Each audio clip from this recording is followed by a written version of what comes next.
Blogger ও YouTuber তৌহিদ আফ্রিদ গ্রেপ্তারের পর থেকে তাকে নিয়ে সামাজিক যোগাযোগ মাধ্যমে আলোচনা সমালোচনা চলছে।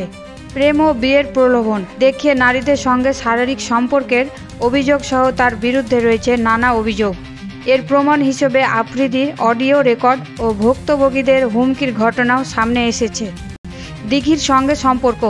একসময় তৌহিদ আফ্রিদির সঙ্গে অভিনেত্রী প্রার্থনা ফারদিন দিঘির প্রেমের গুঞ্জন ছিল, তবে তারা দুজনেই বরাবরও নিজেদের ভালো বন্ধু হিসেবে দাবি করেছেন। আফ্রিদির বিয়ের পর দিঘি একটি ফেসবুক স্ট্যাটাসে ইঙ্গিতপূর্ণভাবে লিখেছেন, অনেক বাঁচা বেঁচে গেছি। তরুণীর সঙ্গে প্রতারণা ও হুমকি। নাম প্রকাশে অনিচ্ছুক এক তরুণী অভিযোগ করেছেন, আফ্রিদি বিয়ের আশ্বাস দিয়ে তার সঙ্গে শারীরিক সম্পর্ক স্থাপন করেন। পরে ওই তরুণী আফ্রিদির আরও অনেক মেয়ের সঙ্গে সম্পর্ক থাকার কথা জানতে পারেন। বিষয়টি নিয়ে কথা বললে আফ্রিদি তাকে ডিবি পুলিশের ভয় দেখিয়ে সম্পর্ক ছিন্ন করে। ওই তরুণী আরও জানান, আফ্রিদি তাকে হুমকি দিয়ে বলে, মুনিয়ার যে অবস্থা হয়েছে তোমারও সেই অবস্থা হবে। মুনিয়ার সঙ্গে সম্পর্ক ও কল রেকর্ড ফাঁস। কলেজ ছাত্রী মোশাররত জাহান মুনিয়ার সঙ্গেও তৌহিদ আফ্রিদের সম্পর্ক ছিল বলে অভিযোগ রয়েছে। সম্প্রতি তাদের একটি কল রেকর্ড ফাঁস হয়েছে। রিপিট করো। বলছে রসকস থাকবে না, মানে তুমি টাইম দিবা না, এটা তো আছেই। ও রসকস থাকবে না বিয়ের পর, বিয়ের আগেই রসকস নেই, বিয়ের পর তো আরো দূরে। ঠিক আছে, উনি কিভাবে বললো? ওনাকে আমি কি তোমার উপরে কিছু? হ্যালো, হ্যাঁ, কোথায় তুমি?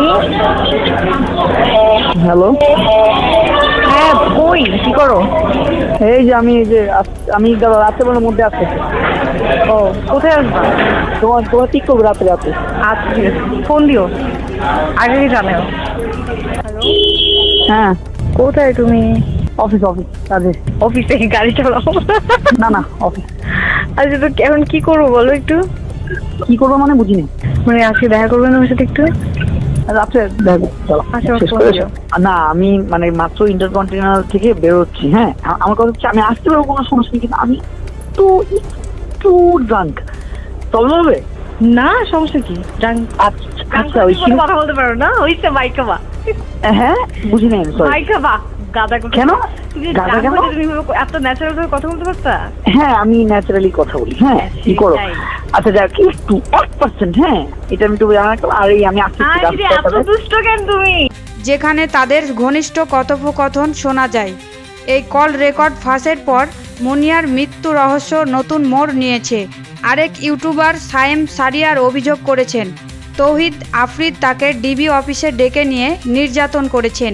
এছাড়াও আফ্রিদির বিরুদ্ধে ভুয়া এনআইডি কার্ড ও পাসপোর্ট তৈরি, মাদক ব্যবসা এবং জালিয়াতির মতো গুরুতর অভিযোগও রয়েছে। বর্তমানে তৌহিদ আফ্রিদ একটি হত্যা মামলায় 5 দিনের রিমান্ডে রয়েছেন। সিআইডি জানিয়েছেন, রিমান্ডে আফ্রিদির কাছ থেকে গুরুত্বপূর্ণ তথ্য পাওয়া গেছে। তার বিরুদ্ধে ওঠা সকল অভিযোগ খতিয়ে দেখা হচ্ছে।